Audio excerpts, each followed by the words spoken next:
Hello, here we are today at Sumner's Pond in West Sussex, fishing with England International Steve Gardner. We've been trying a couple of things to do with fishing with joker on the hook.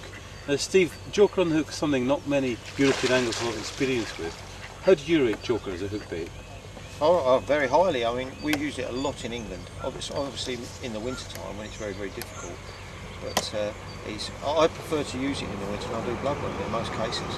And why do you think joker as opposed to bloodworm? What's it about joker on the hook that's going to appeal to fish? Well, it's what you're feeding. It's more, if you're going to feed joker, then you're going to put. If you put joker on the hook, it's what they're feeding on all the time. If you're going to feed joker and then put bloodworm on the hook, it's a much bigger offering. Sometimes you'll catch loads of fish on bloodworm, and it's the best bait, and it's the quickest. They can see it quicker and pick up on it quicker.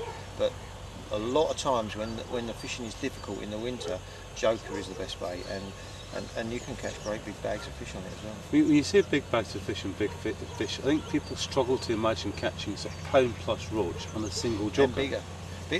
Yeah, pound plus. I've caught pound roach plenty of times on single joker, but also other fish, hybrids and skimmers up to 2 pound. A big perch. You'd be surprised what picks up one joker in the middle of winter. But you're not fishing. One thing I noticed today is you're not fishing with size 30 hook, 20 hooks. You're actually fishing quite positive rigs with joker. Yeah, quite big. I just think it's the movement that's the important part. They just go for it. As soon as they see it move, they're there, they have it. They're picking up, a lot of the time they're picking it up off the bottom rather than on the bottom. So if you're fishing a bait just suspended off the bottom and it's moving, they'll pick it up. Just a visual trigger. Yeah. So what size of hooks can you fish joker with? I mean, what are we talking about? Well, I've fished it with up to size 16 hooks. 16? Yeah. From 22 to 16 generally. I mean, I have fished 24s on canals when we're fishing for tiny fish, and there's, and it's not a problem with losing fish.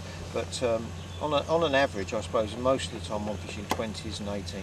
20s and 80s. Now, one of the things we know about joker and bloodworm is joker and bloodworm will stay in better condition on a barbless hook compared to a micro-barbed hook. Are you fishing barbless this way? I only fish barbless with joker. You can't. It's impossible. You destroy the bait. You destroy what you're trying to achieve. You're trying to achieve that movement. It's no good putting it out there and it's not moving. It's got to be moving. Because you've got to burst it if you put a micro-barbed hook. Exactly. Yeah. But I noticed when you're hooking it, you've got a way of picking up a blob of joker and picking 1 or 2 big ones out and just hooking them on. Run us through that. Well, if I can, I will try to sieve off as many of the small jokers as I can, and ideally, some batches of joker you get come through, you've got a quantity of really good big stuff in there. When I say big, it's only tiny compared with a bloodworm generally, but it's say twice the size of a normal joker. Yeah. And if I can riddle those off, they're what I'd ideally like to use on the hook, especially when I'm fishing singles. If not, then I'll get as many of the small ones off as I can, grab a pinchful and pick the bigger ones out and hook them individually. Right, you're hooking them through the head? Straight through the head. Straight through the head. But if I put it on the hook and it doesn't move or it curls up, I take it immediately off. It's got to be kicking. I'll hook it, and as I'm spreading it on, I'm looking for it moving. And if it stops moving, I'll take it off, because I know if I go out with that bait, it's a good chance I'll just be sitting there, and 2 minutes later, in my mind, I know I should have done it at the time, so I'd always do it before now. I don't say, unless you're catching hundreds and it's like standing up, float, settle and go, then it's not so important. But if it's quality fish and it's difficult, the hook bait is the most important thing. It has to be working for you. I prefer to have the hook bait working for me than me trying to work the hook bait. Right. So one of the interesting things you said as well was that joker on the hook works better the more a venue's fished. The more the fish get pressured, the more they're going to look to a joker hook bait. Yeah, I think so. The more difficult it becomes, joker is more important. The colder it is and the less freely the fish are feeding, I think then it becomes even more important. Through the ice, it's the only bait for me, through the ice. Right. I mean, we can in certain fisheries around here, we've got a lot of roach, a lot of perch, some skimmers, but that's another story with the skimmers, what's happened there. But and when we're fishing through the ice, I think that is the only bait to use generally. And sometimes we have fantastic days fishing. Some of the best fishing I have all year is through the ice fishing with joker. Yeah. Incredible, because people would think, obviously that the bigger the bloodworm, the better on the hook, the more attractive that. But actually, it's a reverse psychology. If you're feeding joker, give them what they're feeding on. Exactly. They're not. They don't want a lot of food, and they might come over it. Yeah. I mean, we've all got our own theories what happens. I think sometimes they come, they know it's there, they come over it, and they're not really bothered about feeding, but maybe at a later date they might be. Right. And they know there's some food. It's a bit like sitting. Check at the prices of the supermarket, Yeah. not buying anything. Well, yeah, but they will take a bait. Yeah. That's aggravating them, if you like. Just hanging there. Yeah. But that's another reason why what you feed is important as well during the winter. I firmly believe in not feeding too lively a joker, Right. because the lively joker I want on my hook.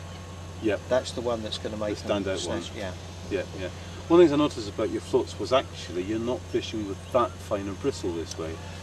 I have done and I haven't done. This is something I'm just sort of experimenting more with now, fishing with slightly thicker bristles and hollow, and we're fishing them absolutely dotted. Yeah. And the bites are so minute, but I think because it's absolutely dotted, you pick the bite up so well. Right. It's just only has to move the bait a fraction and it's gone. And yeah, but it's easier to set the floats like that, especially when you're fishing on flat calm days. And which a lot of the time when you're fishing through the ice, it is flat calm. So you've got to get that float dotted every time and be able to read it, that whether a fish has held it up or whether it's set exactly right. So if you don't fish with it pimpled like that, then you're not going to hit enough bites, because I cannot emphasise how shy the bites are. But the problem with fine bristles is getting them to register exactly the same every time. So I mean, I'm only fishing bristles of 0.08 of a millimetre. But these are floats you've taken out the existing bristle and modified them with polymer bristles to get that slight. So you're just trapping the surface tension. Yeah, really. I'm trying to make everything positive, but also sensitive. This goes through to your shotting as well, doesn't it? Yeah, it's a fine line between going over the top as well. I mean, I've got some with slightly thicker bristles in if I want to fish with like a little bit bigger baits, 2 or 3 joker on the bottom. But I do think it's the most important thing is that your float is dotted. You can see every move. I mean, you'll be surprised how many liners you see. Right. When roach come in quantity, you get liners from them. You think it's bites, but just I missed them, and they're liners. Every now and again you foul hook one and it comes off. So, you know, if you're going to foul hook some, there's a good chance a lot of the ones that you miss are liners. They're not actually bites. Yeah. Another thing you've done today on Joker is you fed occasionally with 5 or 6, but I even saw catching a skimmer with 7 or 8 Joker on the hook. Yeah, I do fish. If it's skimmers, I tend to bunch up. Yeah, more so. A lot of times in the past, not so much now, because as we spoke before, Dave, the introduction of pellets in the last few years, and a lot of the commercials especially, the bream and the skimmers, they only want pellets. We can't catch them like we used to on bloodworm and joker. But in the past, when we've had them come in the peg and they've fizzed, and you know they're there and you're struggling to get bites, joker is the killer bait then, especially in bunches of 3, 4, 5, 6 on the hook. This is obviously fishing just on bottom. On bottom. On bottom.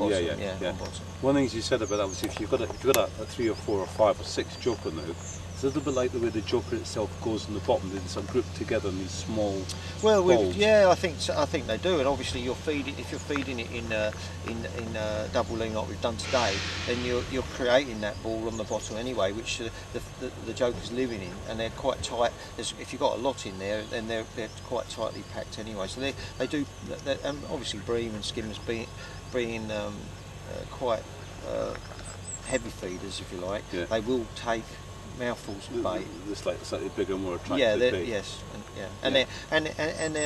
they're what's the word I'm trying to think of here? They're like carp. They're hoovering up the bottom. Yeah. Whereas roach, I don't believe feed like that. So when something's got its mouth down and it's sucking on everything, a big bait is too good. Yeah. Have you ever done well with joker at world level? Is it something just exclusive in England, or? We've used it. We have used it at world level. It's never really paid off big time yet. We have caught fish on it though in various venues, but we've never sort of won or come back and said if we hadn't have done that, we wouldn't have won today. I mean, do you think if we held the World Championships in January, it would? Yeah, possibly. I mean, we've fished some venues that have been like fishing in January.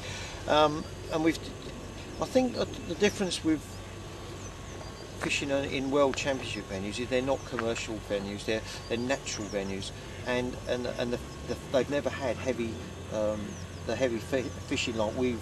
The pressure. No, the pressure of the angling. So all right, they've had it for a week, but a lot of them are quite big venues, and you get new fish coming in, pulled in by the bait. So you tend to be fishing for virgin fish on those venues, and they like we just said at the beginning that the venues where we fish a lot, the fish become more wary, and then joker plays a part. On them venues, a lot of the fish have never been caught before, so they will take bloodworm. I have fished venues where we've had to fish tiny bloodworm, and we've had to fish them off the bottom to catch. Right. And on those same venues in practice, I have caught on bunches of joker off the bottom, but I've not actually had it work exceptionally well in a World Championship. So something more to look at. The more a venue gets match fished, especially regularly, the more we get cold and into winter, the more joker on the hook's worth a try. Yeah, I think so. Yeah, yeah, for sure. Yeah.